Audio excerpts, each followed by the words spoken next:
Shalom, coisa boa estar aqui mais uma vez, a gente compartilhar da Torá, das escrituras, né, da Tanakh como um todo, e poder trazer a você mais conhecimento, mais informação, e que isso resulte em uma maior aproximação, maior ainda, um amor muito maior ainda por Adonai, pelo nosso Deus, né, e pelo engrandecimento da Torá.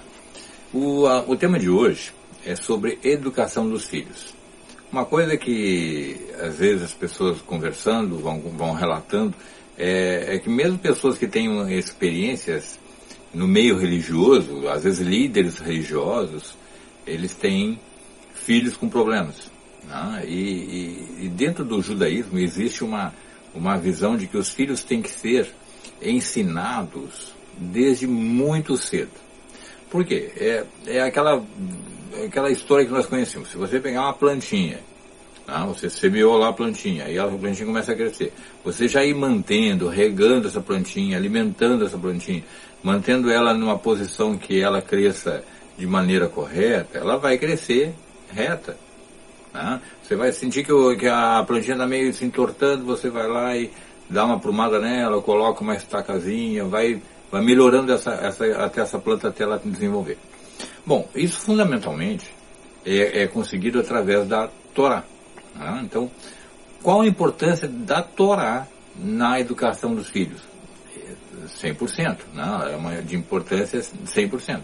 Porque a partir do momento que uma criança ela começa a ter esse conhecimento da Torá, esse alimentar da Torá, a alma dela vai começar a passar por uma transformação.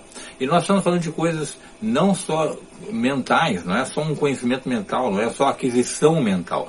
É importante sim, mas nós estamos falando de transformações espirituais. Quando Yeshua, né, Jesus diz lá em Mateus 5,17, eu não vim revogar, eu não vim anular a Torá, eu vim preenchê-la. O que ele está dizendo com esse preenchê-la, né? Tá lá foi traduzido como completá-la, alguma coisa assim, né? A ideia de que ele vai mostrar ao mundo que a Torá é muito mais ainda do que aquilo que as pessoas em geral têm conhecimento. Ela não é um conjunto de ordenanças, ela é algo espiritual. Então é ele que vai mostrar isso de uma maneira como um rabi, né, que ele era e é eternamente, né, nosso mestre. Ele vai demonstrar que a Torá ela tem que ser vivida espiritualmente e que ela causa transformações espirituais. Então, primeiramente, na visão judaica, nós educamos nossos filhos a partir de 3 anos de idade. Né? Se você pegar o texto lá de Samuel, quando a Hannah, né, a Ana, ela era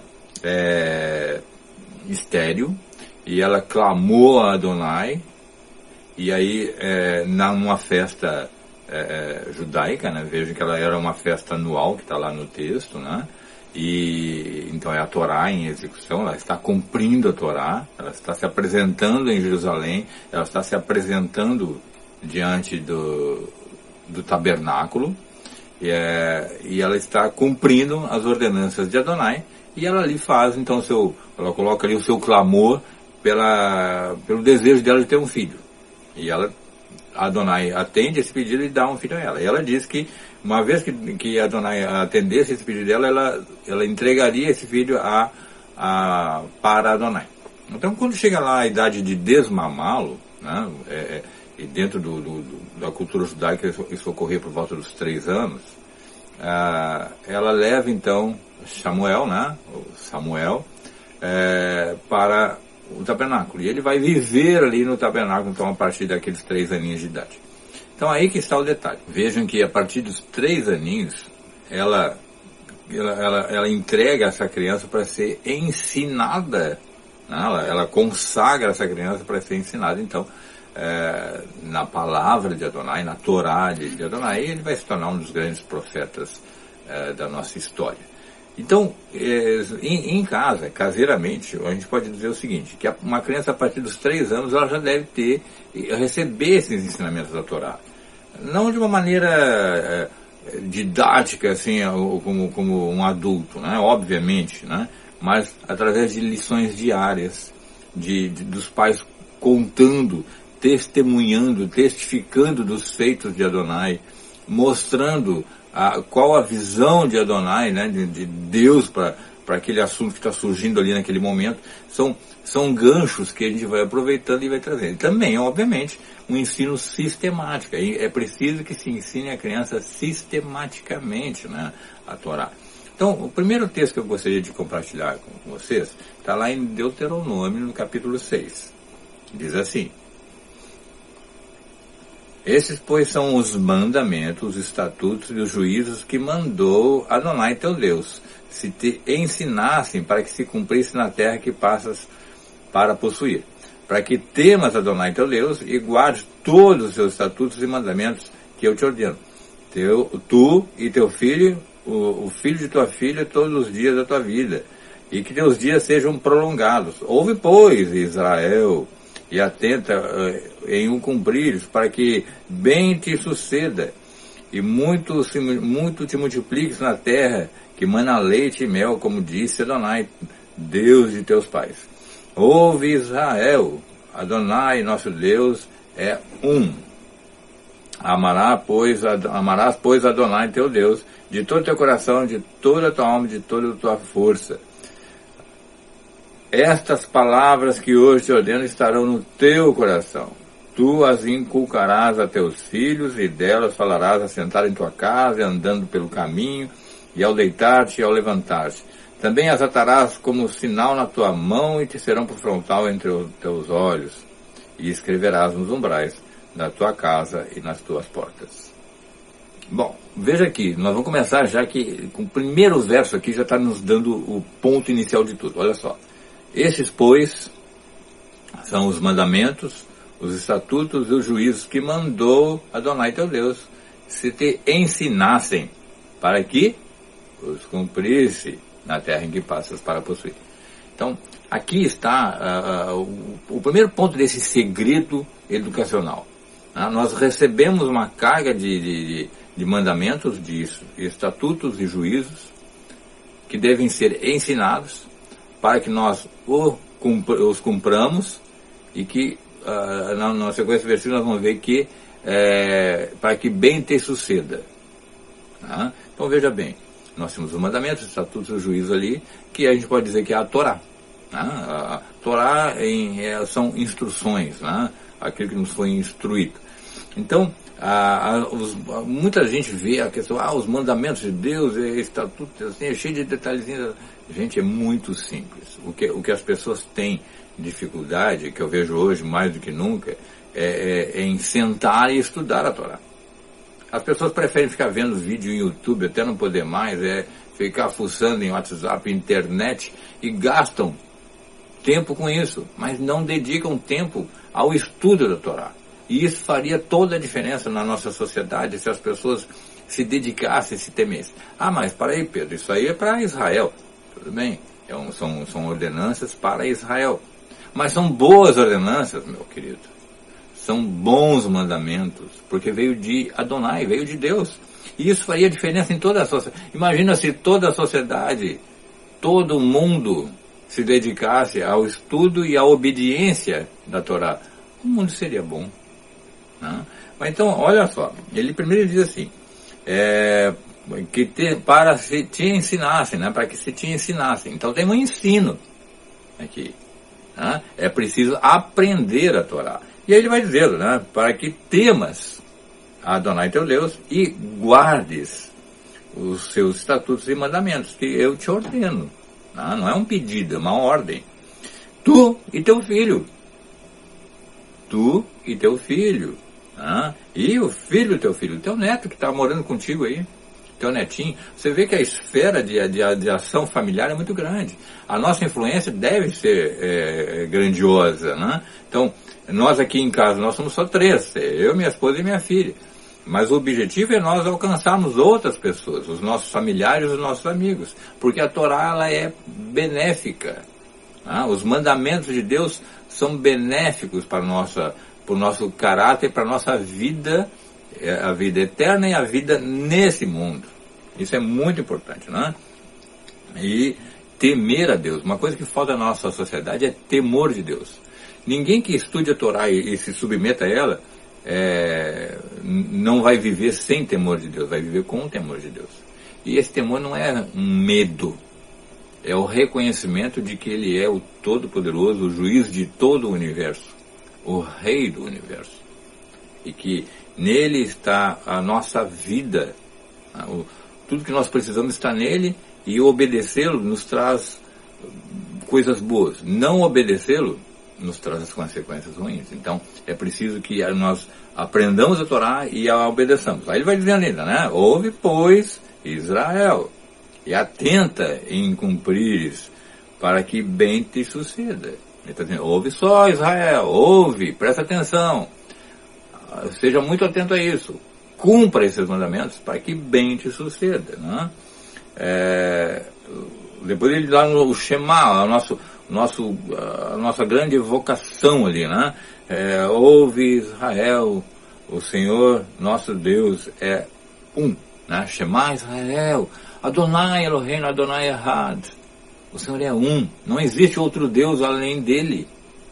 E isso tem que fazer parte da nossa vida. Isso tem que fazer parte da vida do teu filho, da tua filha. Minha filha, desde cedo, ela sabe que Deus é um e que ela o ama e ela o reconhece como o único Deus. Ela não tem dificuldade quando na escola ou na rua e ela vê essas questões de pessoal adorando os deuses, né, as divindades, etc, etc, etc. Ela sabe que isso tudo aí é uma idolatria, de que ela é conhecedora de que Deus é um, é só Ele.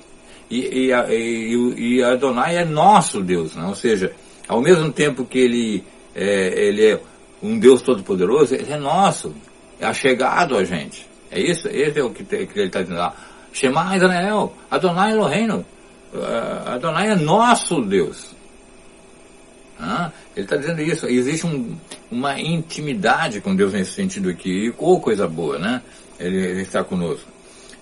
Ele diz ali, né? Amarás, pois, Adonai teu Deus, de todo o teu coração, de toda a tua alma, de toda a tua força, de todas as tuas posses, de todos os teus recursos, né? As traduções são várias aí, mas a minha filha, ela recita isso com conhecimento, né? Amarás, Adonai teu Deus, de todo o teu coração, né, de amor, de toda a tua alma, teu ser inteiro, e de todas as tuas posses, tudo que tu tens, devem ser para a glória de Adonai.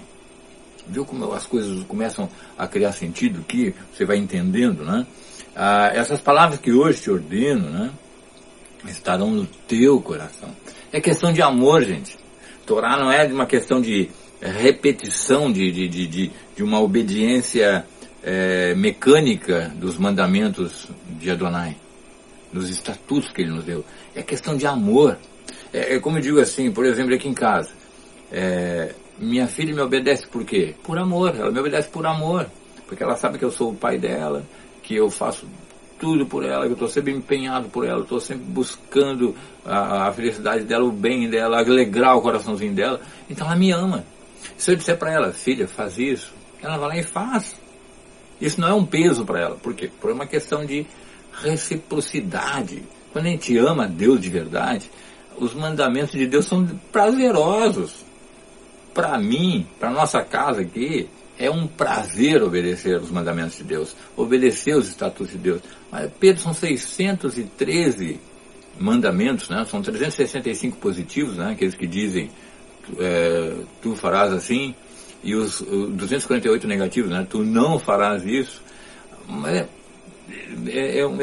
eu digo que é um código de leis, né? É um código de ética muito bom, muito prazeroso, muito gostoso de obedecer, e que nos traz uma alegria imensa como pessoa, nos traz uma felicidade imensa como pessoa, como família. Isso faz diferença. Obedecer a Deus. Veja que o texto está dizendo isso. Para que obedeçam, para que temam, para que te ensinem, para que vocês obedeçam, né? Ele vai dizendo ainda, também as atarás, né? Não, perdão. Tu as inculcarás a teus filhos, E delas falarás assentado em tua casa, andando pelo caminho, e ao deitar-te e ao levantar-te. Inculcar. Primeira vez que eu vi essa expressão, né, quando, no meio evangélico, quando eu pertencia ao meio evangélico, era inculcar e botar na cuca, né? Eu pensava assim, mas não é. Inculcar no hebraico significa, é uma expressão, né? Shanan, significa aguçar, dar profundidade. Como vou dizer em português, seria algo do tipo, tenha conhecimento muito profundo. Então é um ensino de aguçar, é um ensino de profundidade, é fazer com que aquilo seja muito profundo na alma de quem aprende. É um conhecimento, um doutorado, né? Na Torá, é fazer a pessoa ter esse conhecimento de verdade. Não é uma coisa superficial, eu pego um versículo aqui, hoje eu vou ler o versículo tal. Hoje, tem gente que faz assim, né? Abre a Bíblia, o versículo tal me saiu, isso aqui que Deus quer falar comigo. Isso é bobagem, isso é heresia. A Bíblia não foi feita para você acreditar que pega um versículo lá isolado e é a sua frase do dia, a sua mandala do dia. Isso aí não é temor a Deus. Tá? É um conjunto de coisas que tem que ser ensinada, é a Torá que tem que ser ensinada. É o todo. Tem gente que pega o Salmo, coloca o Salmo lá abertinho na estante e acha que vai ter um efeito sobre a casa. Meu irmão, minha irmã, você tem que se submeter, você tem que obedecer. A Torá lhe é ensinada para você obedecer. E isso vai ter um efeito sobre sua casa. E quando ele diz inculcar nos teus filhos, nas tuas filhas, significa fazer com que esse conhecimento seja profundo, não é algo superficial. E ele diz assim, olha, vai ser no deitar e no levantar. Ou seja, desde que o teu filho deita até ele acordar, né? Você tem que estar aproveitando esses momentos para que a palavra de Deus seja viva no coração dele, que a Torá seja viva nele, no andar, no caminhar, né? Ele fala, mas como assim? Como é que eu vou fazer pelo caminho, andar pelo caminho? Gente, eu levo a minha filha para a escola e no caminho nós vamos conversando, N assuntos, não só a Torá, mas N assuntos, né? Conversa de pai e filha, vai naquela boa conversa. Conversa de pai e filha, vai naquela boa conversa. E aí dentro desses assuntos que a gente vai conversando, eu traço ganchos com a Torá. Eu vou mostrando, olha, Deus nos diz assim, assim, assim. Na Torá consta isso, isso, isso. Então eu vou trazendo ensinamentos.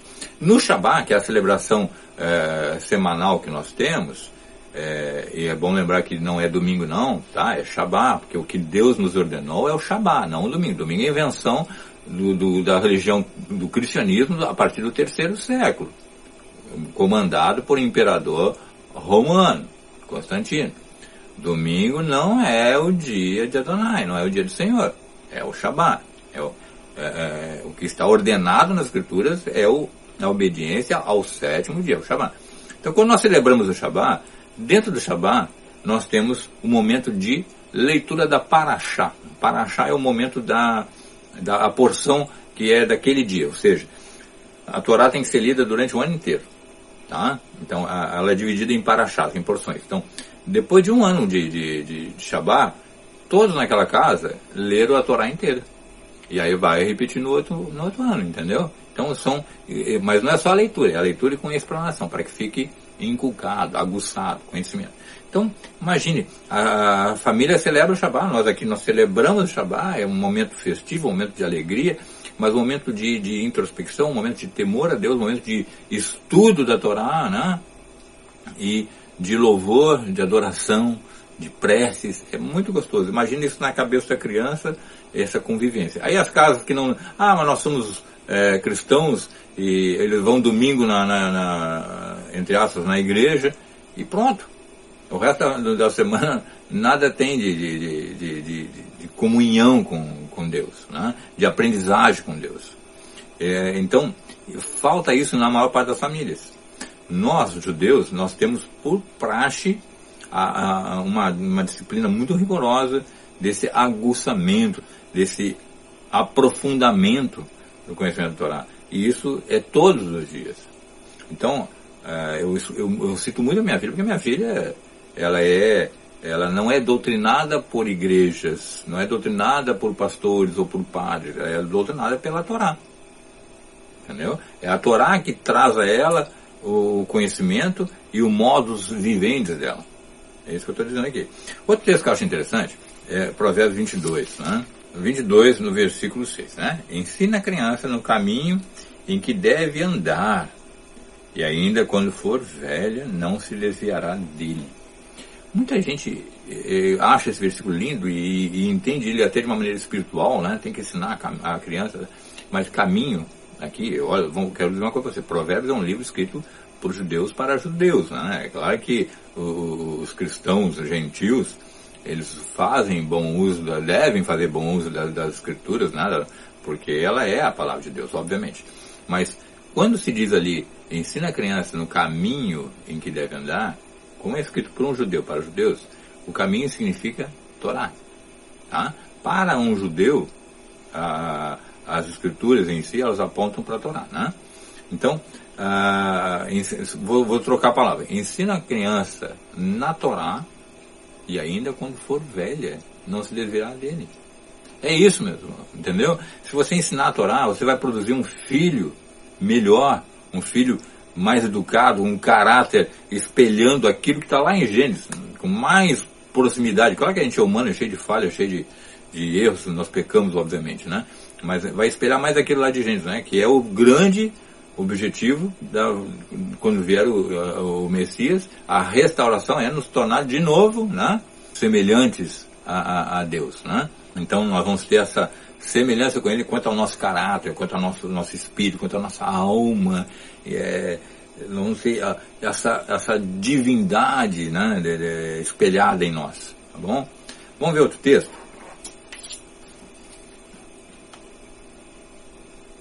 Em Deuteronômio 31, no versículo 19, tem assim, escreve esse cântico e ensina, né?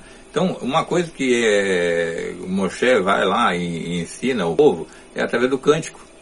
Então é interessante que o cântico ele também traz ensinamento, mas não pode ser um cântico assim, hoje eu me acordei inspirado, vou escrever um cântico. Não. Quantos corinhos são cantados na igreja, que são bonitos até de se cantar, mas eles não espelham, não traduzem a verdade das escrituras. E induzem as pessoas a acreditar numa coisa que não é verdadeira, mas as pessoas tomam como verdadeira. Tomam posse daquilo ali, né? como se fala aí. O que eu quero mostrar é que o cântico de Moshe, se você ler ele na íntegra, você vai ver que ele vai falar sobre os testemunhos de Deus. Então, o cântico também era usado para ensinar o povo. Então, o povo cantava e, ao mesmo tempo, ia absorvendo isso na mente e no coração, os ensinamentos. Então, uma maneira que você pode fazer também é cantar a Torá na sua casa, cantar os testemunhos. Existem vários cânticos que te trazem essa tradução, né, vamos dizer assim, esse refletir da Torá, dos ensinamentos de Deus. Tá? Deuteronômio fala sobre alegra-te na festa. Se você olhar lá, são festas anuais que nós celebramos. Né? Nós temos a Pêssega, que é a Páscoa. Nós temos a festa de Shavuot, que o pessoal chama de Pentecostes, né, das primícias. Nós temos o Yom Kippur, que é o dia da expiação. Nós temos a festa de Sukkot, né? Nós temos a festa de Rosh Hashanah e a festa de Hanukkah. Né? Então são festas que nós celebramos aqui em casa, em obediência à palavra de Deus, né? E isso dá uma experiência enorme familiar. Dá uma formação enorme no caráter da família, da criança. O assunto é muito longo, eu vou tentar, acho que até dividir isso em partes, porque senão a gente passaria muito tempo aqui. Né? Deuteronômio 4:9 diz assim, faz saber a teus filhos. Viu? Olha o detalhe, a importância é que os filhos saibam. Olha só que interessante em Deuteronômio 29:29. Eu vou ler para você aqui, você vai... Você já viu esse texto, mas você às vezes talvez não tenha se ligado no significado. As coisas encobertas pertencem a Adonai, nosso Deus, porém as reveladas nos pertencem, a nós e aos nossos filhos para sempre, para que cumpramos todas as palavras dessa Torá. Olha só, as pessoas usam até indevidamente esse texto, eu já ouvi várias vezes assim, né? As coisas encobertas, ocultas, pertencem a Adonai, ou seja, aquilo que a gente não... Tem muita coisa que a gente não sabe, que Deus não nos disse como é, como São coisas que pertencem só a Ele, só, como a gente fala, só Deus sabe realmente. Né? Tem coisas que nunca, nessa experiência que nós vamos ter aqui, nesse mundo atual, nós não vamos conhecer mesmo. Tem coisa que só Deus sabe. Mas olha o que ele diz aqui. Porém, as reveladas nos pertencem. As coisas reveladas é a Torá. São aquilo que Deus nos revelou no Sinai, são as coisas reveladas. E quer ver? Eu vou mostrar para você. E nos pertencem, a nós e aos nossos filhos. Está incluído os filhos, você viu aqui? Para sempre. A Torá é eterna. É uma coisa que eu bato sempre. A Torá é eterna mesmo. Para que cumpramos todas as palavras da Torá. Então, você percebeu que as coisas reveladas é a própria Torá? As coisas reveladas nos pertencem aos nossos filhos, para que cumpramos todas as coisas da Torá. Todos os ensinamentos da Torá, todas as palavras, todas, eu vou destacar aqui a palavra, todas, não é aquela que eu acho que, não, agora nós vivemos outro tempo, tem que modernizar, tem que contemporaneizar, isso aqui já não é mais para a nossa época. É todas a palavra da Torá. Então, as coisas reveladas foram reveladas para nós, para que nós obedeçamos a isso aí. Né? Para que nós obedeçamos a Torá. Olha só que nós temos aqui em Deuteronômio também, no capítulo 32, versículo 46. Disse-lhes: aplicai o coração a todas as palavras que hoje testifico entre vós, para que ordeneis a vossos filhos que cuidem de cumprir todas as palavras dessa Torá. Você vê que há uma ênfase nos filhos. Se você, meu irmão, minha irmã, não senta com teus filhos para ensinar a Torá, você está falhando. Se você, meu irmão, minha irmã, você não tem tempo, você senta e conversa sobre conversa fiada, conversa sobre jogo, conversa sobre filme, conversa sobre vídeo do YouTube, sobre sei lá o que, mas você não tira tempo nesse dia para ensinar a Torá, você está falhando. Você está deformando o caráter do seu filho, em vez de formar o caráter do seu filho. Não estou dizendo que ele vai ser um mau caráter. Eu estou dizendo que porque Deus pode intervir em qualquer momento na vida da gente e nós somos a prova disso, né? Mas a sua missão é dar formação a esse caráter através desse ensinamento da palavra, né? Então é muito importante que você perceba isso, de que há um desejo de Deus e uma ordem de Deus para que nós ensinemos nossos filhos. Bom, eu teria muitos textos para a gente falar, e você pode fazer uma pesquisa aí se quiser, mas eu prometo que a gente faça uma segunda parte aí, para mostrar a questão da disciplina dos filhos, da correção, da admoestação dos filhos, que eu acho que também é muito importante. E as pessoas às vezes têm uma ideia distorcida, tá? Eu prometo que a gente vamos fazer um outro vídeo aí explicando exatamente o que é isso. Por enquanto o foco é esse: ensina teus filhos a Torá. Que Adonai te abençoe e que faça esse ensinamento florescer na tua casa, meu irmão, minha irmã. Até mais.